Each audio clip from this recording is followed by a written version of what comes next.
What's up, everybody? Welcome back to another video talking League of Legends World Championship 2020. We had a couple of great series today. LGD from China versus Legacy from Oceania and Unicorns of Love from the Commonwealth of Independent States against Supermassive from Turkey. We only had 6 games instead of the possible 10, but I think still there are some people who couldn't catch all of the games, and I've even seen people on Twitter asking, what games should I watch? So welcome back to Game of the Day, where I give my point of view as to what games of that specific day you should rewatch if you didn't have the time to watch all of them. In general, both series were very one-sided, both ending in a 3-0. I think that was to be expected for the first series between LGD and Legacy, just because, LGD, they are coming out of China, they have known players like Peanut and Xie, and Legacy, on the other hand, out of Oceania are pretty much unknown. And even though LGD kind of fell flat in the group stage, they were still the pretty heavy favorite coming into this matchup. The second series between Unicorns and Supermassive, I think would have been much closer because both teams showed pretty good performances in the group stage of play-ins, where Supermassive went 2-2, finished third in their group, and Unicorns of Love actually finished 3-2 after tiebreaker, so in second place of their group. The game we'll be looking at today is Game 2 of the LGD versus Legacy series. If you don't want spoilers for the game, go ahead and watch it now. I think it's a very entertaining game and the game of this day of play that is most rewatchable and most worth your time. The pick and ban for this game was really exciting. We saw 3 bans going to the top lane. Renekton, Ornn, and, depends on if you count the set or not, but I think it's a flex pick that can still go there.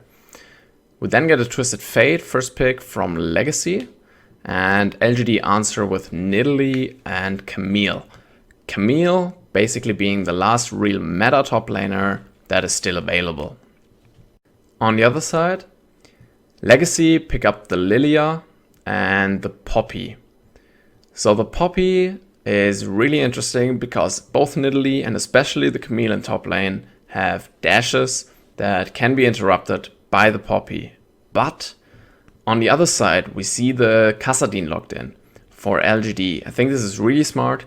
They see the Twisted Fate, which can't really heavily punish you in lane, and they see the Lilia in the jungle, so it's a full AP 2v2 mid jungle on Legacy side. And we've already seen the Kassadin be successful in this tournament. I think especially against this composition on the enemy, the laning phase is not going to be so harsh for the Kassadin, and he can get to the late game quite comfortably when he can hard carry.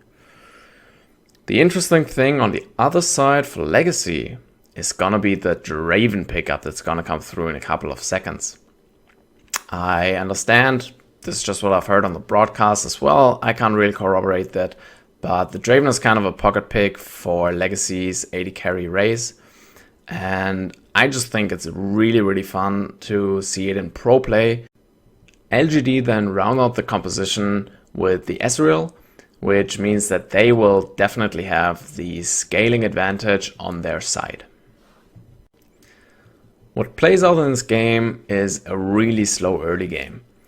We have 0 kills at 20 minutes into the game, but LGD somehow have managed to build up a 4k gold advantage at 20 minutes into the game with the scaling team composition.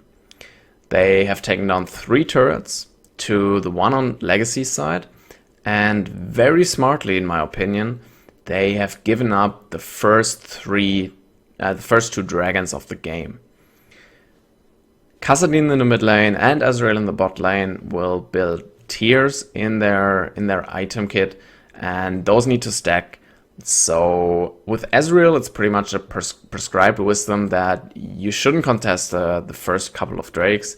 You should wait for the Ezreal to get to his item break points and then contest the later Drakes, deny the Salt there, maybe get it for yourself even. With the Kassadin on your team, this is even more important because that's another tier and probably even the Rod of Ages that needs to stack up. LGD decide to contest the third dragon. And they can't secure it, but it's not a total disaster with the teams trading 3 for 3 in kills. So at this point, Legacy Esports have 3 dragons on their side. It's the Mountain Drake that would be the soul, and that's not bad for them actually. That's very good for the Poppy, it's very good for the Braum. And it's even good for the carries, you know, just get a small extra shield against the Kassadin especially. On the other side, LGD still have the gold lead in this game. Right now it's closer to 3k gold after this fight because they were able to secure a couple of shutdowns onto Xie at least, if I remember correctly. Because as you can see, Xie is also 50 CS up in this mid lane. You see that the Kassadin was not punished by Legacy at all. He was free to farm and to scale up into this game. A couple of minutes later, and we see that Legacy have actually been able to close the gold lead almost entirely. This really surprised me when I first saw this game, because I think if at 20 minutes you have a Kassadin Ezreal comp that is 4k gold ahead, the game should basically be in the palm of your hand. But Legacy, they equalized the turret. The turret's taken 3 to 3. They catch out Mark here, and they will turn off the back of that kill and try to take their Dragon Soul for free. You see Peanut, he's not even close to the pit, he's poking the Legacy team, but he needs to get to that pit. And with Poppy, Legacy actually should have a pretty good way to keep him out of the pit, but he can't do it. And Peanut secures the dragon for LGD, denying Legacy the soul, which is big. A 27-minute mountain soul would have been huge for the team composition of Legacy. On the other hand, this dragon contest doesn't go too well for LGD. They actually get team wiped, they get aced, they only get 1 kill in return, and Legacy will turn on the Baron off the back of this. With the Baron secured, LGC take down the mid lane inhibitor and then transition into the bot lane to take down that inhibitor as well. They then reset and get out onto the map in time to contest the next Mountain Drake spawning, which would again mean the Mountain Soul for them, which would help them out a lot. Again, LGD are here to contest, and we're gonna see Xie make a huge play and actually save himself from the Poppy stun at the bottom of the screen right there with the Kassadin ultimate. He then goes into the backline, gets a double kill immediately, and LGD actually decide this team fight for themselves. Their team comp is really online now, and they take down their second Mountain Drake, denying Legacy the soul again.